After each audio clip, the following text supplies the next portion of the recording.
What if the fastest way to become poor isn't spending too much, but owning too much? Here's a question almost no one asks before buying something. It's not, can I afford this, but what will this cost me every year I keep it, and what will it give me back? Let me show you what I mean with a simple hypothetical example. Imagine two coworkers, same company, same title, same starting salary, $85,000 a year, hired the same month 8 years ago. Walk into the first one's garage, and you'll find a jet ski still on its trailer, used only a few times since it was bought. A truck upgraded twice in 6 years, each time for a model that was basically the same, just newer. A home theater setup and five different streaming subscriptions he forgot he's paying for. His credit card balance carries over most months. His retirement account has far less than expected after 8 years of contributions. Now walk into the second coworker's garage. A single car, paid off, 7 years old, running fine. No jet ski, no home theater room. Retirement and investment accounts together well north of $300,000. Same income, same 8 years. One built a small fortune. The other accumulated a garage full of depreciating stuff and a pile of monthly payments. This isn't a story about income.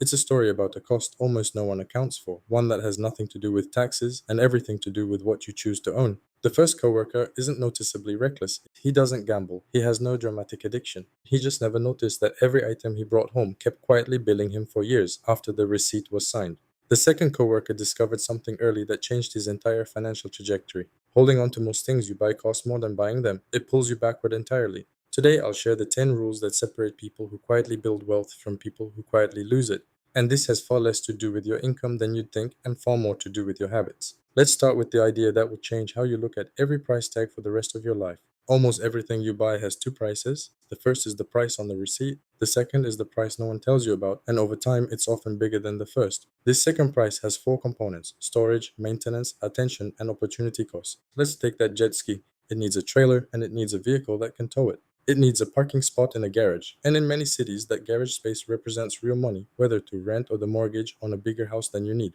Then there's maintenance: winterizing, battery upkeep, registration, insurance, trailer tires that wear down over time. A common rule of thumb among boat and jet ski owners is that annual maintenance and insurance run about 8 to 10% of the purchase price. For a $14,000 jet ski, that's over $1,100 a year just to keep it running, whether you use it 4 times or 40. Then comes the third cost: attention. Every item you own claims a small share of your mental bandwidth. It needs to be cleaned, checked, insured, worried about, eventually sold, or thrown away. Research from UCLA's Center on Everyday Lives of Families and the Princeton Neuroscience Institute found that visible clutter and unused items are measurably linked to higher stress hormone levels and reduced ability to concentrate. Your garage may be quietly taxing your ability to focus, even if you don't consciously notice it.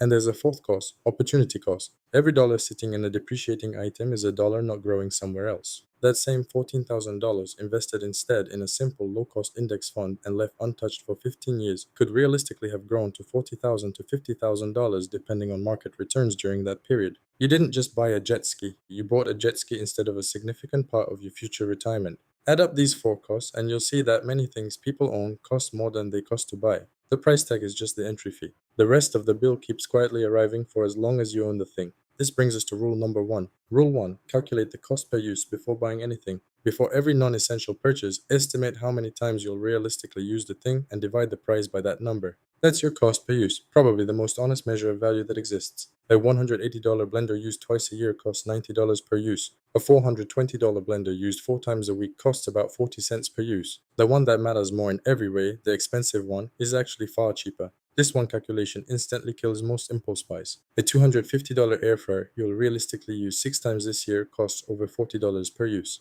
Meanwhile, a good $40 kitchen knife set used almost daily costs just a few cents per use over a year. It works in the opposite direction too. And $1,800 mattress used every night for 8 years costs about 60 cents a night. Extraordinary value for something that touches your health every day. A $900 espresso machine used every morning for 4 years costs under a dollar a cup, probably cheaper than the coffee shop visits it replaced. Cost per use bypasses marketing and emotion entirely. Rule 2: apply the disappearance test to everything you own. Walk room by room through your home and ask one honest question about each item. If this disappeared tonight, would I go buy another one tomorrow? The bread maker gathering dust on top of the fridge, the exercise bike now used as a clothes rack, kitchen gadgets from a gift exchange 2 years ago still in the box. For most items, the honest answer is no. These things exist in your life through inertia rather than intention. Impulse buys, obligation gifts, leftovers from a hobby you outgrew. These items carry negative value. They cost you space, attention, and cleaning time in exchange for nothing. People who quietly build wealth tend to be ruthless in this test, selling what has value, donating what will help someone else, and throwing away what helps no one. Rule 3: never upgrade something that still works. There's a pattern among people who earn well but never seem to get ahead. They replace things not because they break, but because they're bored or a newer model exists. The phone works fine, but the new one's camera is slightly better. The car runs perfectly, but this year's model has different headlights. These upgrades feel like progress. They're usually just a quietly leaking loss of wealth. Consumer research on phone replacement habits shows the average upgrade cycle runs about 2 to 3 years, mostly happening while the old phone still works. Stretch this pattern over 30 years, and add the same habit for cars, electronics, and furniture, and the lifetime cost of boredom upgrades can easily reach tens of thousands of dollars, sometimes much more. Rule 4: make spending hard and make saving automatic. Human behavior generally follows the path of least resistance. If spending is a single click and saving requires a decision, you'll probably spend. If saving is automatic and spending requires effort, you'll probably save. So add friction to spending, delete save cards from shopping apps, remove the apps entirely, unsubscribe from discount emails, and set yourself a mandatory waiting period, say 24 hours, for any non essential purchase above a certain amount. Then remove friction from saving. On payday, set up an automatic transfer to your investment account before you ever see the money in checking. This works because willpower runs out by the end of a long day, but a system doesn't get tired. Behavioral research on cooling off periods consistently shows that a large share of the urge to buy something fades when you don't allow yourself to buy it immediately. How much varies by study and by person, but the direction of the effect is well established. Rule 5: audit what you own at regular intervals. This sounds excessive until you actually try it. Pick a category: shoes, kitchen gadgets, streaming subscriptions, and count them. Write the number down. Most people guess low by a wide margin. The number itself changes behavior. When you know your subscription list quietly reached 9 or 10 services, adding one more feels different. You're not adding a single thing, you're growing an already bloated number. People who quietly build wealth track a few of these categories and set upper limits, so every new item requires a conscious trade off instead of a free pass. Rule 6: rent or borrow before deciding to own. Most purchases get used heavily for the first few weeks, then rarely once the novelty wears off. Test it before starting a new hobby. Thinking about golf? Rent clubs for your first few rounds. Curious about home brewing? Borrow equipment from a friend first. Thinking about a boat? Rent one for a few weekends before signing anything. This tells you two things: whether the interest is real or a passing mood, and exactly what you'd need if you do decide to buy. Garages everywhere hold quiet collections of abandoned interests. Testing before owning keeps you out of that pile. Rule 7: account for the multiplier effect before buying. Every big purchase drags smaller purchases behind it. A boat needs a trailer, a vehicle that can tow it, a storage spot, insurance, and gear. A home gym needs flooring, mirrors, ventilation, and sometimes a small renovation. The sticker price is rarely the real price, it's the down payment on an entire ecosystem of interconnected spending. Do the full math before signing anything, and a purchase that looks reasonable on its own can look very different once every sub cost is counted. Rule 8: decide what enough looks like before your income increases. Here's a trap that catches even high earners. They never define enough, so every raise becomes a new baseline. Income rises, lifestyle rises with it, and the new normal requires another raise just to feel like progress. People who quietly build wealth usually define enough ahead of time. Which house is genuinely enough? Which car genuinely meets the need? So that when extra income arrives, it goes to saving and investing instead of chasing a moving target of more. Rule 9: measure your wealth by your options, not your stuff. The common way to measure wealth is by what you can show off. A more useful way is by what you can choose. Can you leave a job that's damaging your health? Can you take a few months off for a family emergency? Can you say no to money that comes with conditions you don't want? These choices are only available to people who've built a real gap between what they earn and what they spend.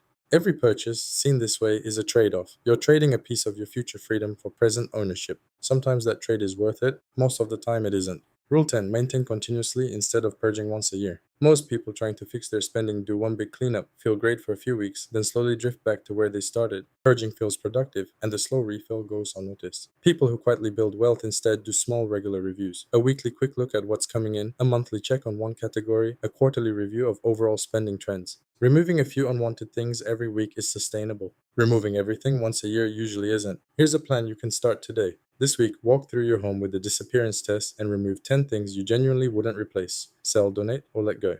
This month, apply the 24-hour rule to every non-essential purchase and notice which urges survive the wait and which quietly disappear on their own. This quarter, count your items in the fastest growing categories for most people: clothing, subscriptions, any electronics. Then set yourself an upper limit for each and don't exceed it. Do this consistently for a few years, and the gap between your lifestyle and your income becomes something a single paycheck rarely builds on its own. Here's the part worth sitting with. This relationship seems to work in both directions. Owning less usually frees up money to save, but having more savings also makes owning less feel more natural. When your finances feel solid, the urge to acquire things usually quiets down on its own because the security you were chasing through stuff is now provided by your bank balance. This is the upward version of the cycle. Spend less, save more, feel more secure, want less, save even more. The downward version works with the same force in reverse. Spend to feel better, feel worse when the bill arrives, spend again to numb that feeling. Which direction you're moving in will probably shape your financial life far more than your paycheck does. Let's go back to those two coworkers. The one with meaningful savings didn't get there with a bigger paycheck. He got there years before most people by understanding that holding on to most things costs more than buying them.